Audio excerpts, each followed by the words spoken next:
እንዲሰማ ኢየሱስ ዳግም ይመጣል። ደስ ይበለን እንዘምር ኢየሱስ ዳግም ይመጣል። ይመለሳል ይመለሳል ኢየሱስ ዳግም ይመጣል።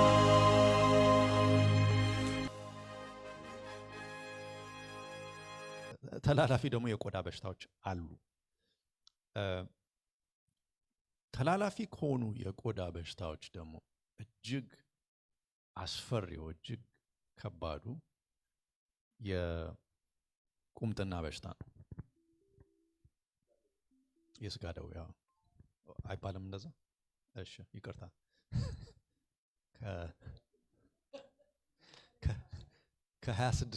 ከ26 ዓመት በፊት ነው ከኢትዮጵያ ወጣት ነው። አንዳንድ ነገር ስል እንግዲህ የስጋ ደዌ እሺ፣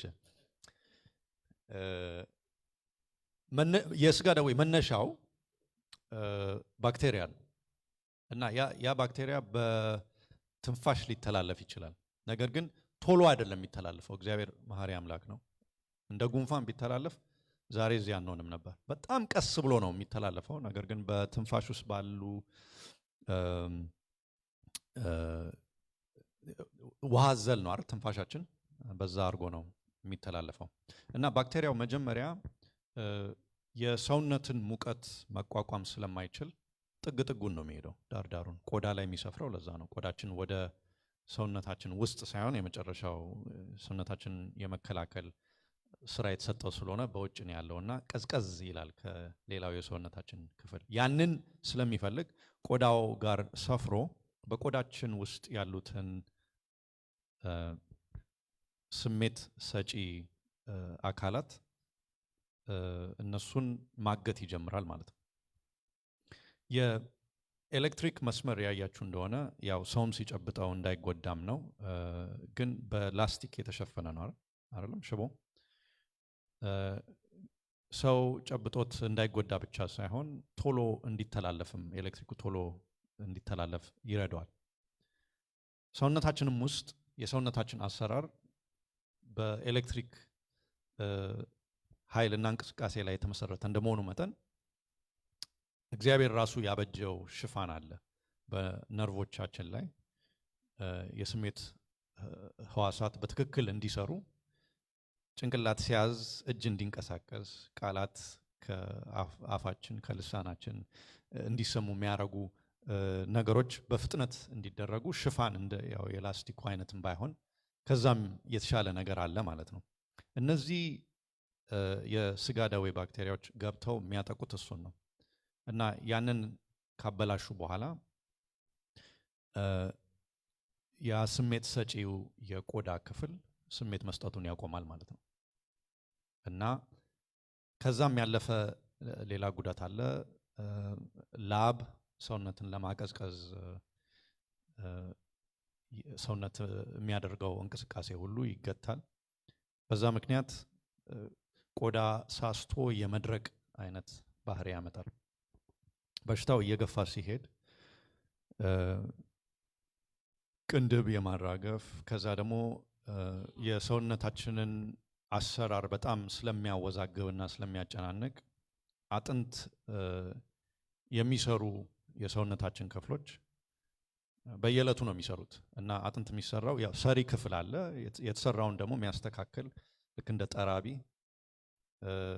መሾል የሌለበት ክፍል እንዳይሾል ወዘተ እንደዚህ አይነት ስራ የሚሰሩ የሰውነት ክፍሎች አሉ እና እነሱ እንዲያይሉ አድርጎ አጥንቱን እንዲሰባብሩት ያደርጋል። በዛ ምክንያት ለምሳሌ አፍንጫችን ውስጥ ያለው አጥንት ልክ የድንኳኑ ምሰሶ ሲወርድ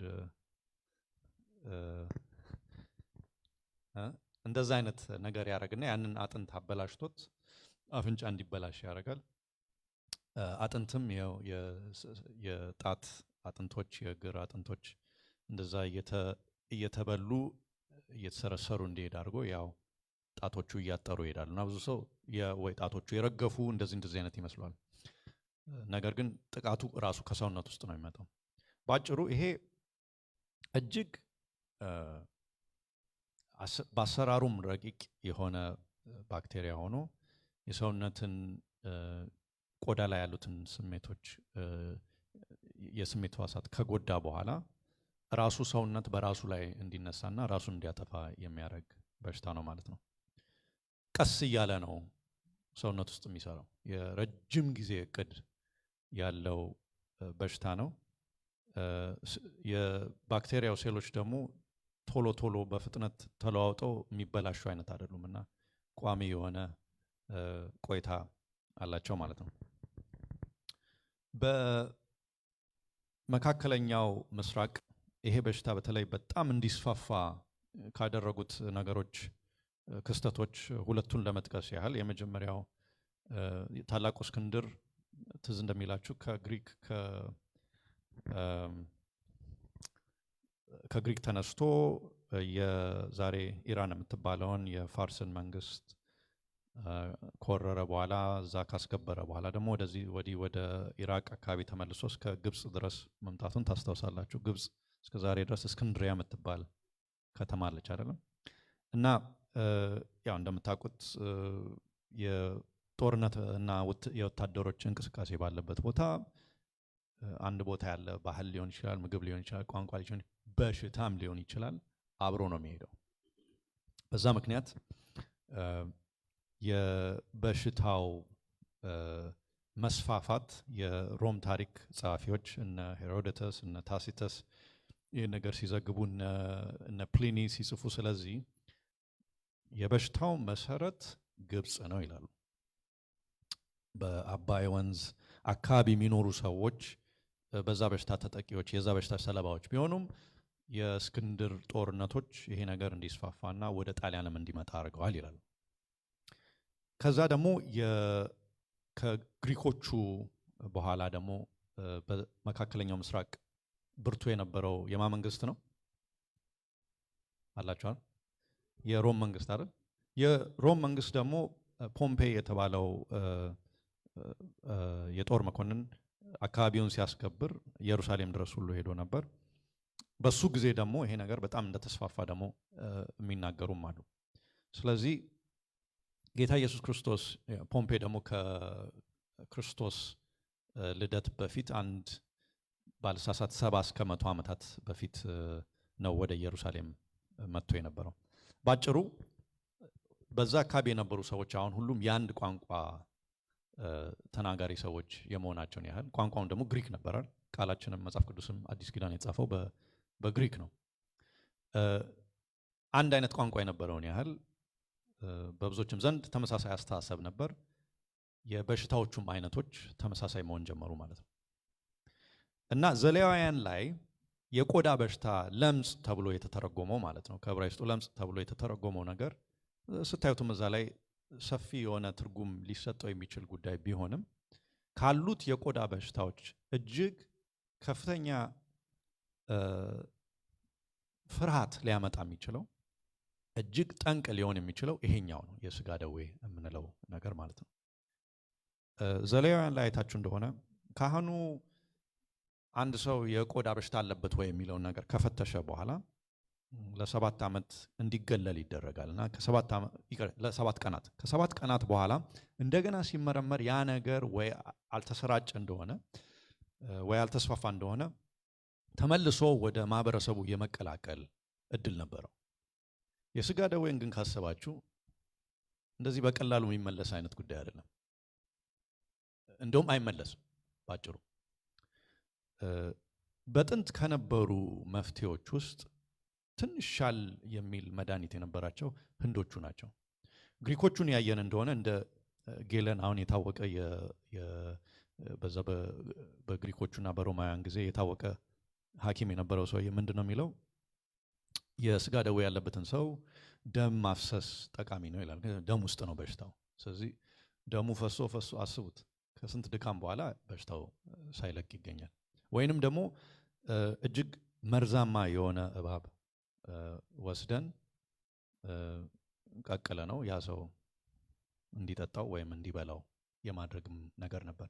የህንዶቹ ግን ትንሽ ሻል ያለ ነገሩን ትንሽ ማስታገስ የሚችል ነገር ቢኖርም ባጭሩ የስጋ ደዌ ያለበት ሰው ከዘመዶቹ ከመደበኛ ህይወቱ ተቆራረጠ ማለት ነው።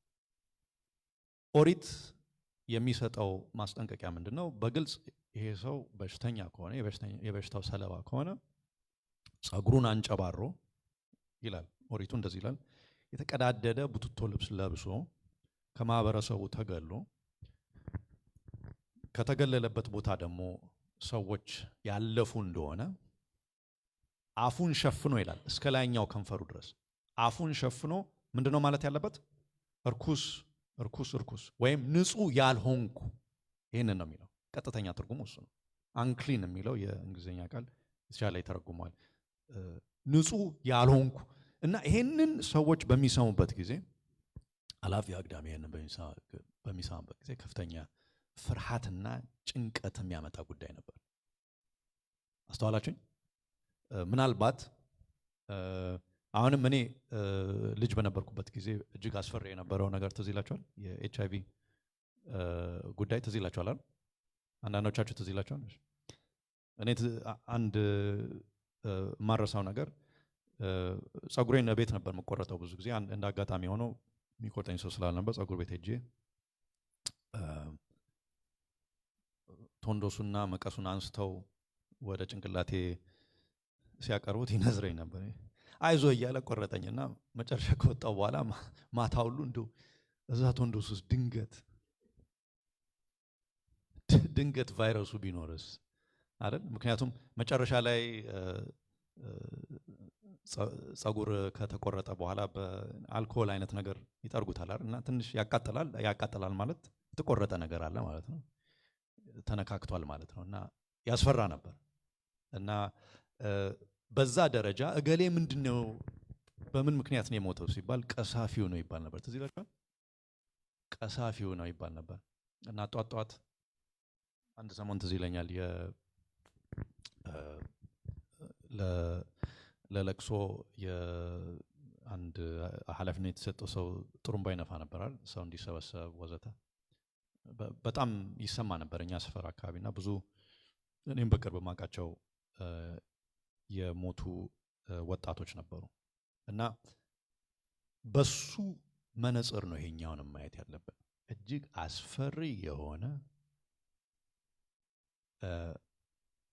እዛ ሰው አጠገብ በመሆን የበሽታ ሊተላለፍብኝ ሊጋባብኝ ይችላል የሚለው ስሜት በሰዎች ዘንድ ያሳደረውን ፍርሃት ከግምት ውስጥ አስገብተን አሁን ወደ ሉቃስ ምዕራፍ 5 ስንመለስ ኢየሱስ ከከተሞቹ በአንዱ በነበረበት ጊዜ ይላል።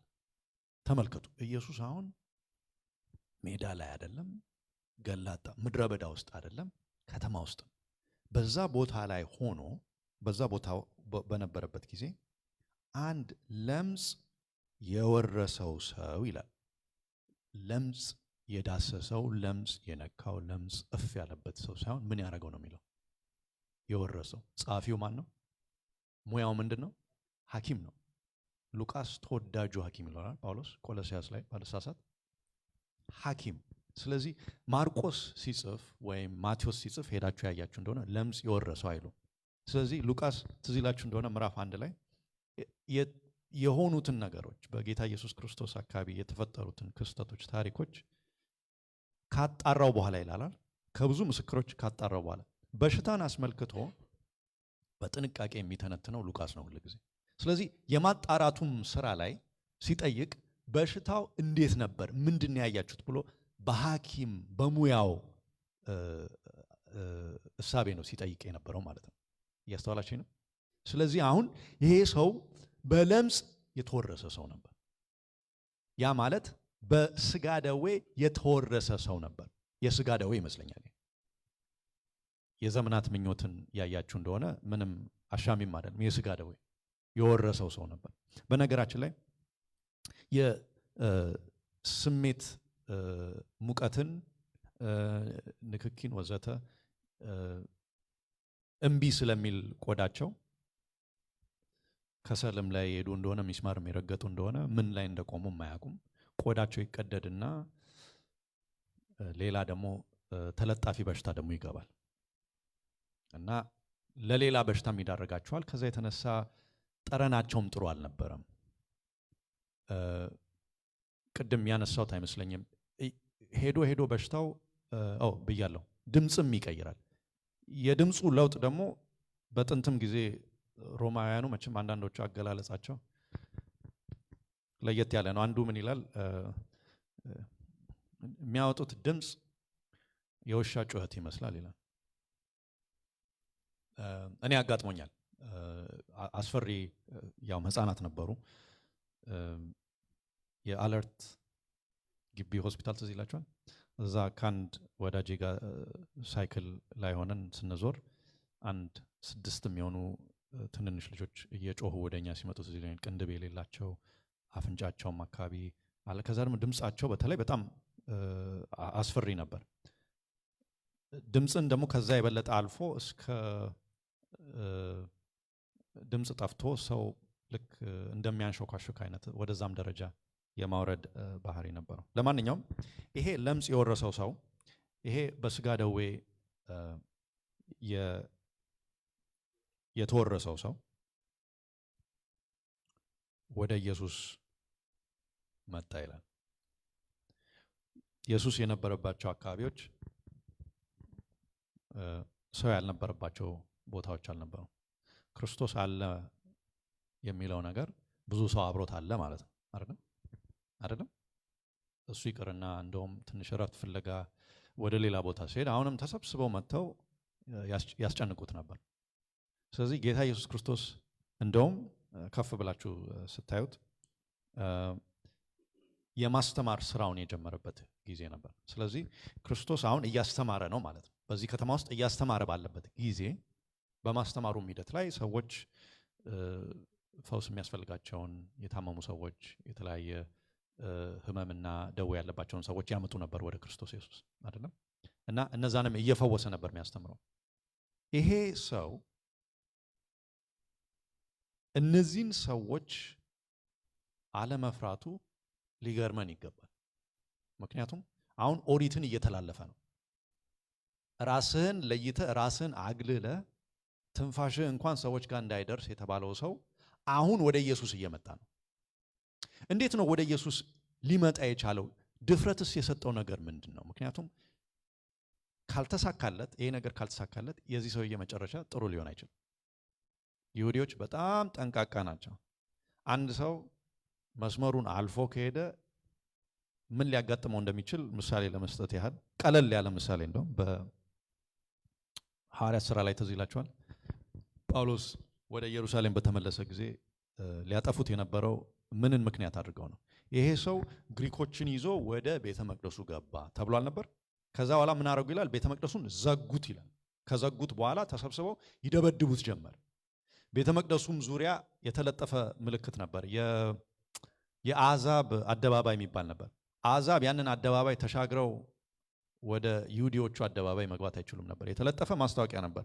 በግሪክ ባልሳሳት በላቲንም ምን ይላል? ከዚህ አጥር አልፎ የሚሄድ ማንኛውም አሕዛብ የሆነ ሰው ይወገራል ይላል፣ ይሞታል ይላል።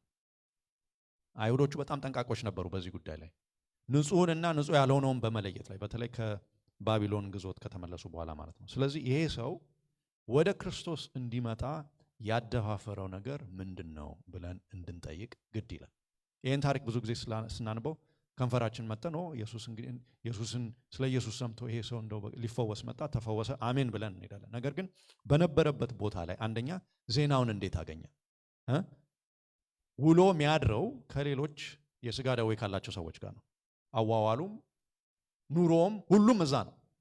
ነገር ግን የጌታችን የኢየሱስ ክርስቶስ ኃይል በበሽታና በድንበር የሚገታ አለመሆኑ፣ ኃያልነቱ የማዳን ኃይሉ ሞት አፋፍ ላይ ለነበሩት የስጋ ደዌ በሽተኞች ደረሰ። እንዴት እንደደረሰ አላቅም፣ ግን ደረሰ። እግዚአብሔር የተመሰገነ ይሁን። የክርስቶስ የማዳን ስራ ድንበር የለውም፣ ሰው ሰራሽ ድንበር የለውም። ይሄ ዜና እነሱ ጋር በደረሰበት ጊዜ ክርስቶስ ከዚህ ቀደም ለምጻም ሰው መፈወሱን አይነግረንም ወንጌል። ስለዚህ እነዚህ ሰዎች የሰሙት ወሬ ምንድነው? ክርስቶስ እንዲህ አይነት ሰው ፈወሰ፣ ክርስቶስ እንደዚህ እጁ ሽባ የሆነ ሰው ፈወሰ፣ እንደዚሁ እጁም ሽባ የሆነ ሌላም ሰው መጥቶ ነበር ተፈወሰ። እንዲህ አይነት ነገሮች ይሰማሉ። ሞት አፋፍ ላይ የነበረች አንዲት ሌላ ሴት እንደዚህ ተፈወሰ። የለምጻም ወይም የስጋ ደዌን ነገር ለመስማት ቢፈልጉም አልሰሙ ይሆናል። ብቻውን የመጣው ለዛ ነው። ከነሱ ውስጥ አንደኛው እኔስ የሚል ጥያቄ አደረበት በውስጡ። በሽታ በኦሪትም አስተሳሰብ በጥንት በነበሩም ሰዎች አንዳንድ ጊዜ በእኛም ዘንድ የኃጢአት ውጤት ነው ብለን እናምናለን። የኃጢአት ውጤት የሆኑ በሽታዎች አሉ። በእርግጥ አይደለም? የኃጢአት ውጤት የሆኑ በሽታዎች አሉ በግልጽ። ሌላው ላይ ግን ጥንቃቄ ማድረግ ያስፈልጋል። ለምሳሌ ዮሐንስ ወንጌል ምዕራፍ 9 ላይ ይሄ ሰው ነው ኃጢአት የሰራው ወይስ እናት አባቱ ናቸው ብለው ኢየሱስን ሲጠይቁት እናስታውሳለን። ኢየሱስ የሰጠው ምላሽ ምንድን ነበር? እሱም አይደለም እናት አባቱም አይደሉም፣ ይሄ የሆነው ለእግዚአብሔር ክብር ነው ብሎ የሰጠው መልስ አለ አይደለም? በሽታ ግን በአጠቃላይ ከስርወ ምክንያቱን መሰረቱን ያየን እንደሆነ ከኤደን ገነት በኋላ የመጣ ጉዳይ እንደመሆኑ መጠን ግለሰቡም ባይሆን እናት አባቱም አያቶቹም ባይሆኑ ዞሮ የኃጢአት ውጤት ነው አይደለም? ከኃጢአት ጋር ቁርኝት አለው። እሱ የማይካድ ቢሆንም በቀጥታ ይሄ ሰው ተጠያቂ ነው ወይ የሚለው ላይ ግን እዛ ላይ መፍረድ አስቸጋሪ ነው የሚሆነው።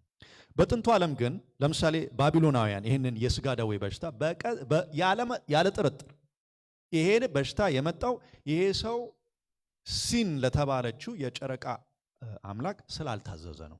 በዚህ ምክንያት ይሄ ግለሰብ እንዲገለል ከዚህ አካባቢ ዞር አድርጉልን፣ ውሰዱልን፣ መንፈሳዊውንም ስጋዊውንም በሽታ ይዞ እዛ ይሙት እንጂ ይሄንን ማህበረሰብ እንዳይበክል የሚል እሳቤ ነበር። በግብፅም ዘንድ እንደዛ ጸያፍ የሆነ ጉዳይ ነበር። ኃጢአትና ከመንፈሳዊ እና ከማህበረሰባዊው ከአማልክ ጋር ያለንን ግንኙነት የሚያቆራረጥና የሚያበላሽ እንደመሆነ መጠን ይሄ ሰው መገለል አለበት የሚል እሳቤ ነበር። በይሁዲዎችም ዘንድ ከዛ የተለየ ሐሳብ አልነበረም። አንድ ሰው እንዲህ አይነት የስጋ ደዌ ተሸካሚ ከሆነ በሽተኛ ከሆነ እንደውም ስም ነበር፣ የእግዚአብሔር ጣት ይባል ነበር። ልክ ቀሳፊው ሲባል በኢትዮጵያ ማን ነው የሚቀስፈው? ቀሳፊው ማን ነው? የፈቀደው እግዚአብሔር ነው። በሽታው የዛ የእግዚአብሔር መቅሰፍት ማሳያ ነው ማለት ነው አይደለም? በተመሳሳይ መንገድ እዚህም ጋር ይሄ ሰው ከኃጢአተኞች ሁሉ ኃጢአተኛ የከፋ ሰው መሆኑ በአፉ መናገር አያስፈልግም። ሰውነቱ እንዳለ እየተናገረ ነው። የስጋ ደዌ በጣም ያገረሸባቸው የወረሳቸው ሰዎች መልካቸው ሁሉ ይቀየራል። ከዚህ የተነሳ ሮማውያን ሲጽፉ የአንበሳ ፊት የሚል ስያሜ ሰጥተውት ነበር። ቆዳው ከመሸብሸቡ የተነሳ ቅንድቦች ከመጥፋታቸው የተነሳ ከዛ ደግሞ አይናችንን የምናራግብበት ሳይታወቀን ነው አይደል የምናደርገው፣ ያው አይናችን እንዳይደርቅ ማለት ነው። ያ ሁሉ ይቆምና እንደፈጠጠ ይቀራል ማለት ነው አይናቸው። እንዲህ አይነቱ ሰው ቆሻሻ ልብስ ለብሶ ፀጉሩ ተንጨባሮ ድምፁ ተበላሽቶ ሽታና ጠረኑ ደስ በማይል መንገድ ጌታ ኢየሱስ ክርስቶስ እያስተማረ በነበረበት ቦታ ጋር ሲመጣ ተመልከቱ። ትልቅ የሆነ አደጋ ሊፈጠር ይችላል። ይሄ ሰው እዛ በቀረበበት ጊዜ ብዙዎች እንዳይደርስ ሊያደረጉት የሞከሩ ይመስለኛል። በድንጋይ ሊያባሩት የሞከሩ ሊኖሩ ይችላሉ። የሰደቡት ሊኖሩ ይችላሉ። ገና ወደ ህዝቡ መጠጋት ሲጀምር እንዲህ አይነት ነገር መቼም ብዙ ሰው ያለበት ቦታ አስቸጋሪ ነው አይደል? ትንሽ ችግር መፈጠር ሲጀምር ሰው መጮህ ይጀምራል፣ መሮጥ ይጀምራል፣ ረብሻ፣ ውርክብ ነገር ይፈጠራል አይደል? በዛ መሃል ጌታ ኢየሱስ ክርስቶስ ምንድነው ብሎ አብሮ ተዋክቦ አልሮጠም። ሰው እሱ የረገጠውን አፈር ላለመርገጥ አንዱ በአንዱ ላይ የቆመ ዞር ሲል መንገድ አበጁለት። ቀጥታ ወደ ጌታ ኢየሱስ ክርስቶስ ቀረበ። ወደ ክርስቶስ ቀርቦ ባየው ጊዜ በፊቱ ተደፋ ይላል። ማርቆስና ማቴዎስ ተንበረከከ ነው የሚሉት። ሉቃስ እንዳልኩት በደንብ ያጣራ ይመስለኛል። በፊቱ ተደፋ። ያለው እድል ይሄና ይሄ ብቻ ነው። ከክርስቶስ ሁለት አይነት ምላሽ ሊያገኝ ይችላል። አንደኛውና ቢያገኘው መቼም የማይደንቀው ምላሽ ምንድን ነው? አንተ ጸያፍና ቆሻሻ ሰው ምን ልትሰራ መጣ? ስራዬን ልታበላሽብኝ ነው ብለ ከለምጻሞች ጋር ነው እንትን ንክክ ያለው ልታስብለኝ ነው? በነገራችን ላይ ለምጻም ወይም የስጋ ደዌ ሰው ያለ የነካ አይደለም፣ እዛ ቤት ውስጥ ያደረ ሰው ራሱ እስከ ማታ ድረስ እርኩስ ነው የሚሆነው። ስለዚህ ዞር በል ቢለው አይደንቀውም ነበር። ነገር ግን አሁን የሚጠብቁት እድሎች 3 ወይም 4 አይደሉም። ወዳለበት ቦታ ቢሄድ የሚያጋጥመው ምንድነው? ሞት ነው። የቀናት ጉዳይ ነው። እዚህም ቢሆን እዚሁ ገሩኝ እንጂ ጌታ ኢየሱስ ክርስቶስ ጋር ሄጄ እድሌን ልሞክር ብሎ ነው የመጣው። ክርስቶስ ያ የተበላሸውን ድምፁን ሲሰማ ጌታ ሆይ ብትፈቅድ እኮ ልታነጻኝ ትችላለህ የሚለው አንዳንድ ሰዎች መዝሙር ሊያደርጉት ይችላሉ። ምን አይነት ድምፅ እንዳለው አስቡ። በዛ ሰቀቀን በሚያመጣው በሚዘገንነው ድምፁ ክርስቶስን ጌታ ሆይ ብትፈቅድ እኮ ልታነጻኝ ትችላለህ ብሎ ለመነው ይላል። ኢየሱስም ምን አረገ? መጀመሪያ እጁን ዘርግቶ ነው የሚለው። እጁን ዘርግቶ እንዲህ በርቀት እንዲህ አይደለም። እጁን ዘርግቶ ዳሰሰው። ከመናገሩ በፊት እጁን ዘርግቶ ዳሰሰው። ይህ ሰው ሚስት ይኖረው ይሆናል፣ በፊት ልጆች ይኖሩት ይሆናል፣ ዘመዶች ይኖሩት ይሆናል። ጤናማ ሰው ከዳሰሰው ዓመታት አልፏል። ለሰው ልጅ ጤና ለህልውናው ከሚያስፈልጉት ነገሮች አንዱ መነካት ነው አይደለም? እናቶች በተለይ ነገር ታውቃላችሁ። ልጆች ከእናቶቻቸው ጋር ካልተነካኩ፣ ቆዳን ካልነካ አእምሯቸው ላይ ስነ ልቦናቸው ላይ የሚመጣ ብዙ አይነት ችግር፣ ሌላም አካላዊ በሽታም ሊመጣ ይችላል። ንክኪ ወሳኝ ነው። ሰው ብቻውን ሊሆን አይገባም አይደል ያለው እግዚአብሔር አይደለም? ጌታችን ኢየሱስ ክርስቶስ እኮ ነው ያንን ነገር ያለው። የሰማችሁኝ ነው? ሰውን ሲፈጥረው ሌላውን ነገር ሁሉ በቃሉ ነው የፈጠረው። ሰውን ሲፈጥረው እየነካ ነው የፈጠረው። እግዚአብሔር ሰውን ከምድር አፈር አበጀው ነው የሚለው። አፈሩን ተነስ እያለው በእጁ እየነካው። ከዛ መጨረሻ ያደረገው ነገር ምንድን ነው? የህይወት እስትንፋስ እፍ አለበት፣ ሳመው ማለት ነው። የሰማችሁ ነው? ልጄ ብሎ አያችሁ። ዘፍጥረት ምዕራፍ 5 ላይ የሰው ዘሩ ይሄ ነው ብሎ ከጀመረ በኋላ አዳም በእግዚአብሔር አምሳያ ተፈጠረ ይላል። ከዛ አዳም በአምሳያው ልጅ ወለደ ይላል። ብዙ ጊዜ እኛ ሰው የተጀመረው አዳም ወደ ሴት ሲሄድ ነው ብለን ነው የምናስበው። ነገር ግን እንደዛ አይደለም የሚጀምረው። እግዚአብሔር ነው የሰው አባት፣ እግዚአብሔር ነው። በመልኬ በአምሳያ ያርድ ያለው እንፈራዋለን እሱን ነገር። እውነት መልክ አለው እግዚአብሔር? አምሳያ አለው? ፍልስፍናችንን ትተን ቃሉን ካየነው አዎ ነው መልሱ። እንዳንስተው 2 ጊዜ ነው የሚናገረው። በመልኩ በአምሳያው ይደጋግመዋል። ከዛም ደግሞ በጌታ በኢየሱስ ክርስቶስ ያገኘ ነው የተመለሰልን የልጅነት ማዕረግ የተመለሰልን ወገኖች፣ አዲስ ጉዳይ አይደለም። እግዚአብሔር ስለኛ ያለው እቅድ ዘላለማዊ ነው። እግዚአብሔር ሰዎችን መውደድ የጀመረው ከወደቁ በኋላ አይደለም። ዓለም ሳይፈጠር የታረደው በግ አይደለም የሚለው። ስለዚህ ሉቃስ ወንጌል ምዕራፍ 3 ላይ ሄደን የሰውን ዘር መቁጠር ሲጀምር ለመጀመሪያ ጊዜ መጽሐፍ ቅዱስ ውስጥ የሰውን ዘር ወደ ኋላ መቁጠር ይጀምራል። ሌሎቹ ላይ ሄዳችሁ ስታዩ ዘፍጥረት ምዕራፍ 5 ላይ ሊሆን ይችላል። አንደኛ ዜና ከምዕራፍ 1 እስከ 6 ሊሆን ይችላል። ብሉይ ላይ ዘር ሲቆጠር ሁል ጊዜ ከላይ ወደ ታች ነው፣ ከመጀመሪያ ወደ መጨረሻ ነው። ለመጀመሪያ ጊዜ መጽሐፍ ቅዱስ ውስጥ ሉቃስ ወንጌል ላይ ወደ ኋላ መቁጠር ይጀምራል። ወደ ኋላ ይሁን እንጂ እያሳየን ያለው ነገር ምንድነው? እዚህ ጋር ጌታ ኢየሱስ ክርስቶስ መድኃኒታችን ፈጣሪያችን ያለው መጨረሻ ላይ የአዳምም ልጅ ነው፣ የአዳምም አባት ነው። ሄዶ ኖህ የላሜክ ልጅ፣ ላሜክ የማቱሳላ ልጅ፣ ማቱሳላ ማን ነው የሄኖክ ልጅ? ሄኖክ የያሬድ ልጅ። ያሬድ ማን ነው የሚለው? መሃላኤል ነው። እሺ እንደዛ እያለ ሄድና ኢኖሽ ሴት ይልና ሴት የአዳም ልጅ፣ አዳም የእግዚአብሔር ልጅ። ስለዚህ መጀመሪያውም መጨረሻችንም የታጠረው በእግዚአብሔር ነው።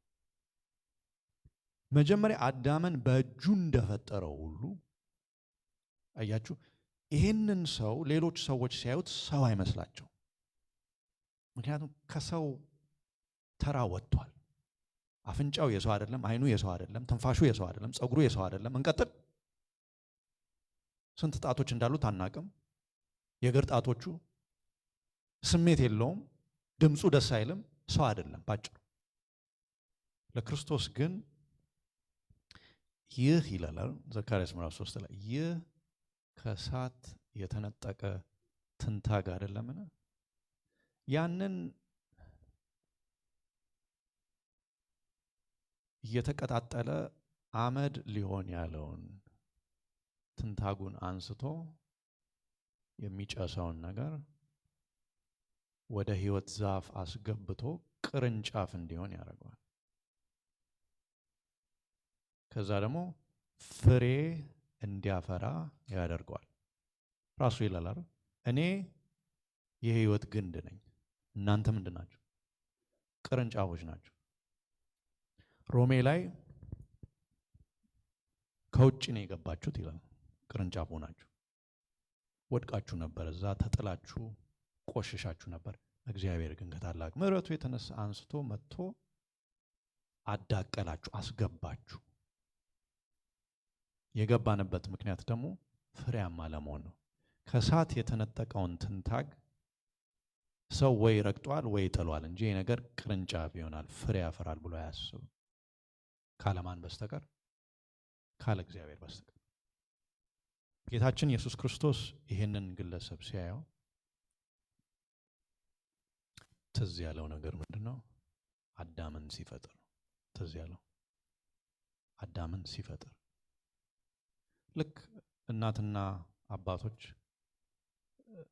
ያሳደጋችሁት ልጅ ብዙ ነገር ብዙ ነዋይ ብዙ ጊዜ ብዙ ጸሎት ያፈሰሳችሁበት ልጅ ሄዶ ጭምልቅልቅልቅ ብሎ በሰው ዘንድ በጋዜጣዎቹ ላይ የተለያየ ነገር ስለሱ ቢጻፍ ለእናንተ ሌላ ትርጉም አለው አይደለም እንዴ? ይሄ ልጅ እኮ የሚለው ነገር ታሪኩን ስለምታውቁ ማለት ነው።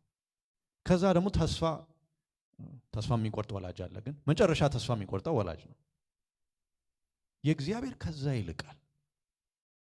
ይሄንን ሰው የፈጠርኩበት ምክንያት እኔን እንዲመስል ነው። እኔን እንዲመስል ነው። የሰማችሁኝ ነው?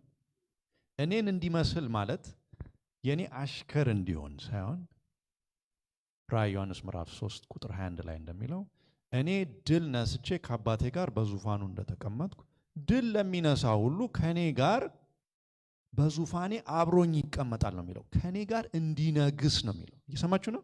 ከክርስቶስ ጋር ወራሾች ነን ይላል ሐዋርያው ጳውሎስ። ከክርስቶስ ጋር ወራሾች ነን። እነማን? እኛ።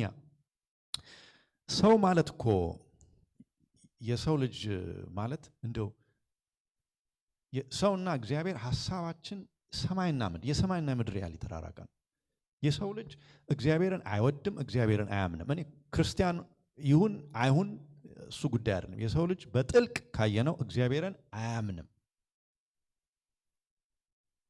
በተደጋጋሚ ይታያል የመጽሐፍ ቅዱስ ላይ አይደለም። አብርሃም ችግር ነበረበት፣ እግዚአብሔር ነው አክሞ ያዳነው እስከ መጨረሻው ድረስ። ይስሐቅ ችግር ነበረበት፣ ያዕቆብ ችግር ነበረበት። ሙሴን ወደ ግብፅ ሂድ ሲለው እሺ ሄዳለሁ ነው ያለው። መናገር አልችልም፣ ምክንያት መፍጠር። ችግሩ ምንድን ነው? አለማመን ነው ልብ ውስጥ ያለው ነገር። ሙሴ እንኳን ኃያሉ ትልቁ ሰው ማለት ነው አይደለም። ዘካርያስን ሉቃስ ወንጌል ምዕራፍ 1 ላይ ዘካርያስና ሚስቱ በእግዚአብሔር ፊት ምን ፍጹማን ነበሩ ይላል አይደል? ሄዶ ዕጣን ሲያጨስ ቤተ መቅደስ ውስጥ ገብቶ ከመሰዊያው በስተቀኝ በኩል ኃያሉ መልአክ ገብርኤል ቆመ ይላል እና ምን አለው? አንተና ሚስት ልጅ ትጸንሳለች ትወልዳለች ብሎ ብዙ ተነተነለት። ልጁ በእግዚአብሔር በአምላኩ ፊት ኃያል ይሆናል ወዘተ እያለ ሲናገር ዘካርያስ ምን አለ? እኛ እኮ እንደ አይታይ እንደሆን ሸምግለናል። ሰማይ እንደው ያላስተዋለው ነገር እንደሆነ የሰው ልጅ እግዚአብሔርን ማመን እግዚአብሔርን መቀበል ይከብደዋል። በእምነትም ውስጥ ሆኖ ይከብደዋል። እኛን ነው እግዚአብሔር የሚወደን። ዲያብሎስን የሚያመልክ በኋላ አድቬንቲስት የሆነ ታውቁት ይሆናል ታሪኩን። ሮጀር ሞርኖ የሚባል ሰው ነበር እና ምን ይላል? የሰይጣንና መላእክቱ በጣም ረቂቅ ናቸው አይደል? ያው አእምሯቸው፣ ስራቸው ሁሉ በዓለም የምናየው ነውና ለሰው ልጅ ከፍተኛ ንቀት ነው ያላቸው ይላል። ለሰው ልጅ ከፍተኛ ንቀት ነው ያላቸው። ሰውን ያው ሰው ከነሱ አንጻር ደደብ ነው፣ አይገባውም። ያንኑ ስህተት በትንሽ ነገር ይታለላል አይደል? ሰማይን በምስር ወጥ የሚለውጥ ሰው ነው። ያስቃቸዋል፣ ከዛ ደግሞ ያበሳጫቸዋል። እግዚአብሔር እንዴት ነው እነዚህን የሚወደው የሚለው ነገር ይረብሻቸዋል ይላል። የዘመናት ምኞትም ላይ አለ። ጌታ ኢየሱስ ክርስቶስ ሰው ሆኖ ወደዚህ ምድር ሲመጣ በቤተልሔም ሲወለድ ዲያብሎስ ደነቀው፣ ጨነቀው ይላል። እንዴት ነው እግዚአብሔርን እኮ ያውቃል። እንዴት ነው እነዚህን እንዴት ነው ሊወድ የሚችለው? እኔና እናንተን ማለት ነው። የኃጢአት መጫወቻ የሆነውን አመድና አፈር የሆነውን እግዚአብሔር እንዴት እንደሚወደን ይሄ የገባን ጊዜ ብዙ ችግሮቻችን ይፈታሉ። እጅግ በጣም ብዙ ችግሮቻችን ይፈታሉ። ይሄ ግልጽ የሆነልን ጊዜ ያ ለምጻም ሰውዬ በልብ ውስጥ የበራው ብርሃን በመንፈስ ቅዱስ እገዛ ነው። እነዛን ሰዎች እነዛን ሸባዎች ያዳነው ኢየሱስ ምናልባት እኔን ሊያድነኝ ይችላል እድሌን ልይ ብሎ ወደዛ ከተማ ሳይፈራ ልወገር እችላለሁ የሚለው ነገር ብቻውን ነው የመጣው። ጓደኞች እኮ አሉት። ልትሄድ ነው ወሰንክ? እሺ እናንተስ? አንተን አይተን አንተን ከቀበርም በኋላ ብቻውን መጣ። ጌታ ኢየሱስ ክርስቶስን ተስፋ አድርጎ ብቻውን መጣ። እንዳልነው ኢየሱስ መጀመሪያ ከመናገሩ በፊት ዳሰሰው ይላል፣ ነካው ይላል። ማንም ሰው ነክቶት የማያውቀው ማንም ጤናማ ሰው ነክቶት የማያውቀው ለምን? በፍርሃት ምክንያት። ምክንያቱም ጤናማው ሰው ሲነካው በሽታ ነው የሚተላለፈው። ጌታችን ኢየሱስ ክርስቶስ ሲነካው ግን ከበሽታና ከኃጢአት ከርኩሰት በላይ የሆነው ጽድቁና ኃይሉ የፈውስና የህይወት የማዳን ስራው ከክርስቶስ ወደሱ ተላለፈ። እየሰማችሁኝ ነው? እሺ፣ ሁለት አይነት ቧንቧዎች ቢኖሩ ጎማ ብንገጥም ሁለቱም ላይ የአንደኛው የውሃ ግፊት መጠነኛ ቢሆን ውሃው መጀመሪያ ወደዚህ ነው የሚወጣው። ሁለቱን ቧንቧዎች ጋር ጎማውን ካገናኘን ግን ግፊቱ የሚጨምረው ጋር ነው አይደል? የጎማው መልስ የሚሆነው ማለት ፍላጎቱ ወደዛ ነው አይደል የሚያደላው። የክርስቶስ የማዳን ኃይል ከማንኛውም የኃጢአት ቀውስ ይበልጣል። የኦሪትንም ህግ የሰጠው እሱ ነበር። አትንኩ፣ ከነዚህ ከበሽታው ጋር አትነካኩ፣ ከኃጢአት ጋር አትነካኩ ያለው እሱ ነው። ነገር ግን እሱ መንካት ይችላል። ብዙ ጊዜ የውስጣችንን ደዌ የስጋ ደዌ የኃጢአት ምሳሌ ስለሆነ ማለት ነው። የውስጣችንን ደዌ ለሰው ማውራት እንፈልጋለን ወይም መተንፈስ እንፈልጋለን። ለሰዎች ሄደን ስንናገር ግን ሰዎችን እንበክላለን። ታውቃላችሁ ይሄን? የሰራነውን ወንጀል የሰራነውን ክፋትና ኃጢአት ለሰዎች ስንናገር አረረረ እንደው ጸሎት እናርግ ብሎ ሊለይ ይችላል ያ ሰው። በክፉ ቀን ግን ባልጸለየበት ቀን ላይ ደግሞ ያ ሰው የሚያስበው ነገር ምንድነው? እገሌ ያንን ሰርቶ ከኖረ እኔም ማድረግ እችላለሁ ወደሚለው ነገር ነው የሚለው። ለዛ ነው ለሰው ኃጢአት መናገር ልክ ያለው ነው። የኃጢአትን ጦስ እና የኃጢአትን ደዌ መሸከም የሚችለው አንድ ብቻ እንደሆነ ዮሐንስ መጥምቁ ዮሐንስ ወንጌል ምዕራፍ 1 ቁጥር 29 ላይ ተናግሯል። የዓለምን ኃጢአት የሚወስድ ነው አይደል የሚለው። የዓለምን ኃጢአት መሸከም የሚችለው የእግዚአብሔር ምን በግ ነውር የሌለበት ኢሳይያስ ምዕራፍ 53 ላይ እንደሚለው ማለት ነው። የዓለምን የኔና የናንተን ኃጢአት መሸከም የሚችለው ተነክቶ በዛ የማይቀሰፈው ወደኛ ህይወትን ማስተላለፍ የሚችለው ጌታችን መድኃኒታችን ኢየሱስ ክርስቶስ ብቻ ነው። ይሄ ሰው ክርስቶስ ከመናገሩ በፊት ገና ሲነካው ምን አይነት ስሜት እንደተሰማው አስቡ። ማንም ሰው ነክቶት አያውቅም። ቢነኩትም እኮ ለነገሩ ቆዳው ላይ ብዙ ስሜት የለም። አሁን ግን ኢየሱስ ሲነካው ያ ሁሉ እምቢ ያለው ቆዳ ደርቆ ሳስቶ ተፋፍቆ አመድ የሆነው ቆዳ የሕፃን ቆዳ ሆነ። ሲነካው የኢየሱስ ክርስቶስ ሙቅ እጅ ተሰማው ላዩ ላይ።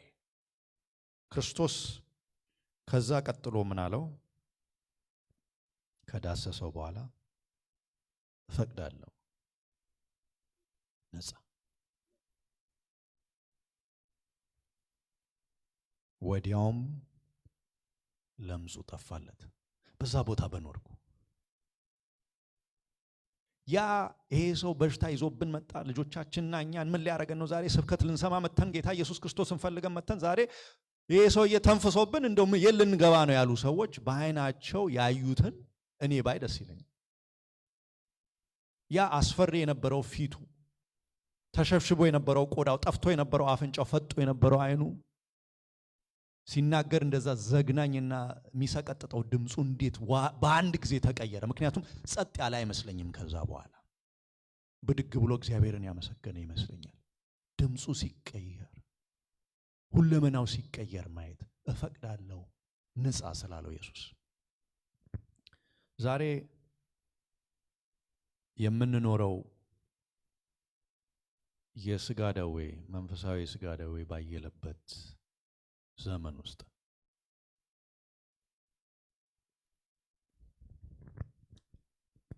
የስጋ ደዌ ቅድም እንዳልነው በቆዳ ላይ ያለውን ስሜት፣ የንክኪውን ስሜት የሚያጠፋ ነው። የኃጢአትን ባህሪ እንደዛ ነው። ቀስ ብሎ ይገባና መጀመሪያ ጥንት የምንጸየፈውን ነገር እንዳንፈራው፣ እንዳንጸየፈው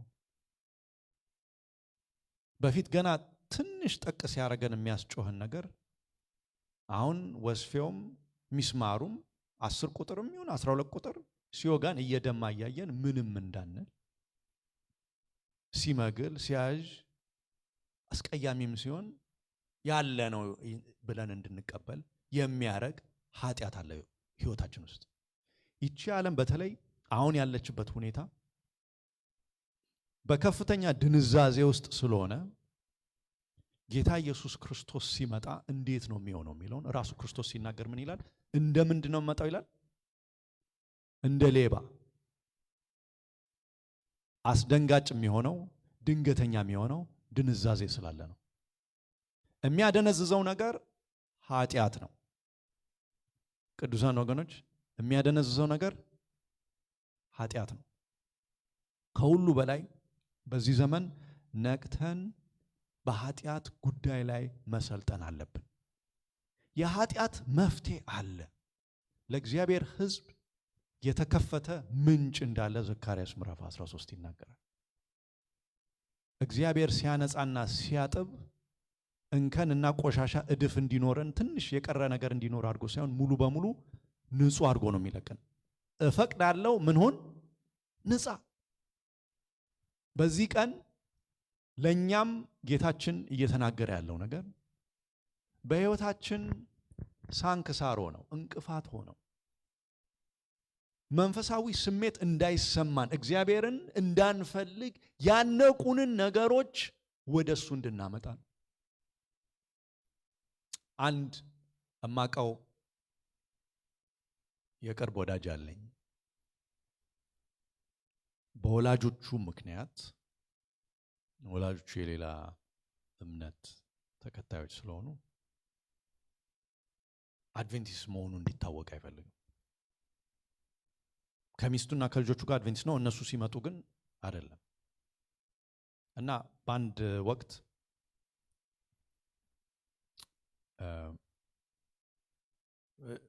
ብዙ ክፋት ከሚሰሩ ሰዎች እንዳጋጣሚ በስራ ቦታ ተገናኝተው ስለ ክፋታቸው ሲያወሩ እንዲህ አሉኝ ብሎ ነገረኝ።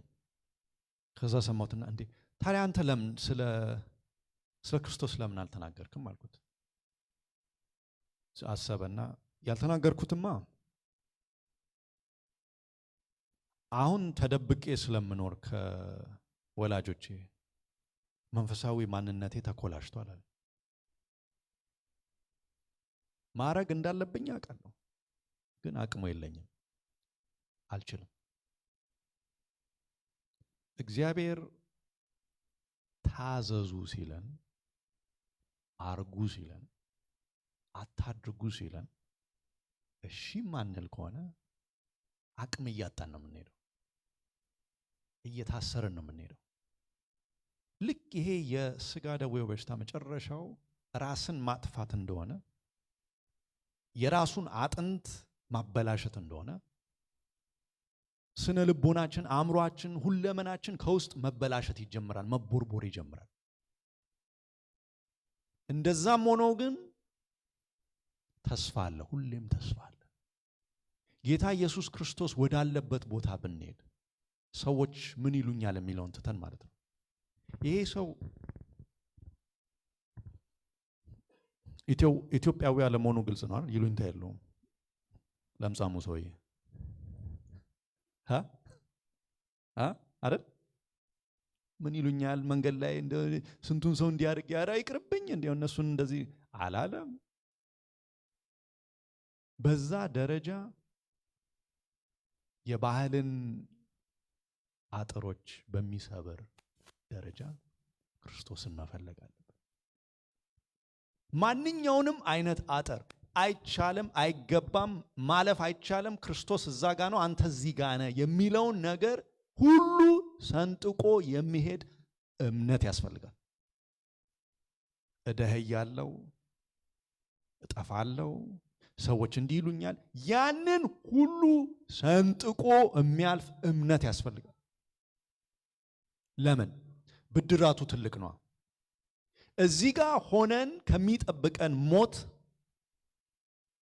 ከሚጠብቀን ጥፋት እዛ ጋር ያለው ነፃነት ይሻላል።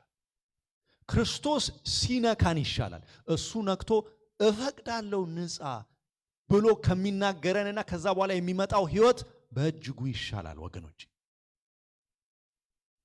በክርስቶስ ስም የምለምናችሁ ዛሬ ራሴንም አካትቼ ንስሐ እንግባ። ኃጢአቶቻችንን እንወቅ፣ በሽታችንን እንወቅ። ምን አይነት ድንዛዜ ወደ ህይወታችን እንዳመጣ እንመርምር።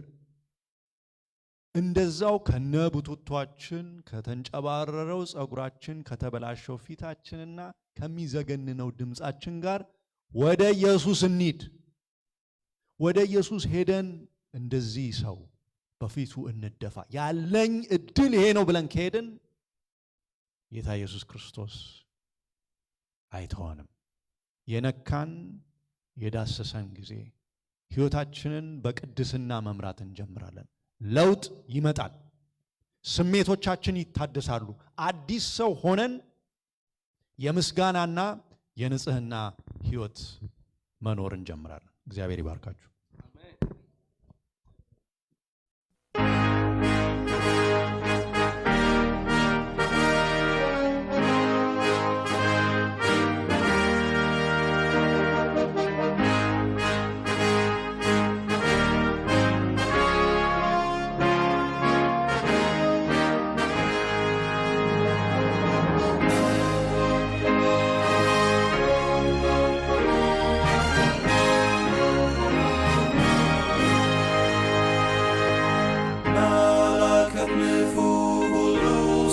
ሰማ ኢየሱስ ዳግም ይመጣል። ደስ ይበለን እንዘምር፣ ኢየሱስ ዳግም ይመጣል። ይመለሳል፣ ይመለሳል፣ ኢየሱስ ዳግም ይመጣል። ተራሮቹ ኢየሱስ ዳግም ይመጣል። ኢየሱስ ይመጣል በክብር ዙፋን። ኢየሱስ ዳግም ይመጣል። ይመለሳል፣ ይመለሳል፣ ኢየሱስ ዳግም ይመጣል። ፍጥረቱ ሁሉ ይናገረናል፣ ኢየሱስ ዳግም ይመጣል። እስከ ባህር ዳር ሁሉ ያየዋል፣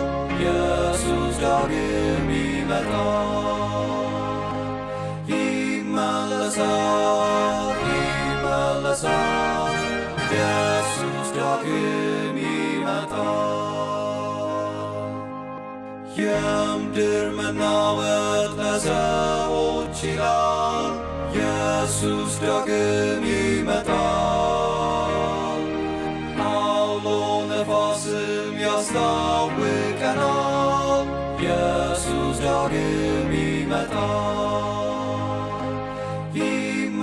ይመለሳል ይመለሳል ኢየሱስ ዳግም ይመጣል። ሕዝብም ይቆጣል በዚህ ይታወቃል ኢየሱስ ዳግም ይመጣል። ሕዝብ ይራወጣል እውቀት ይበዛል ኢየሱስ ዳግም ይመጣል።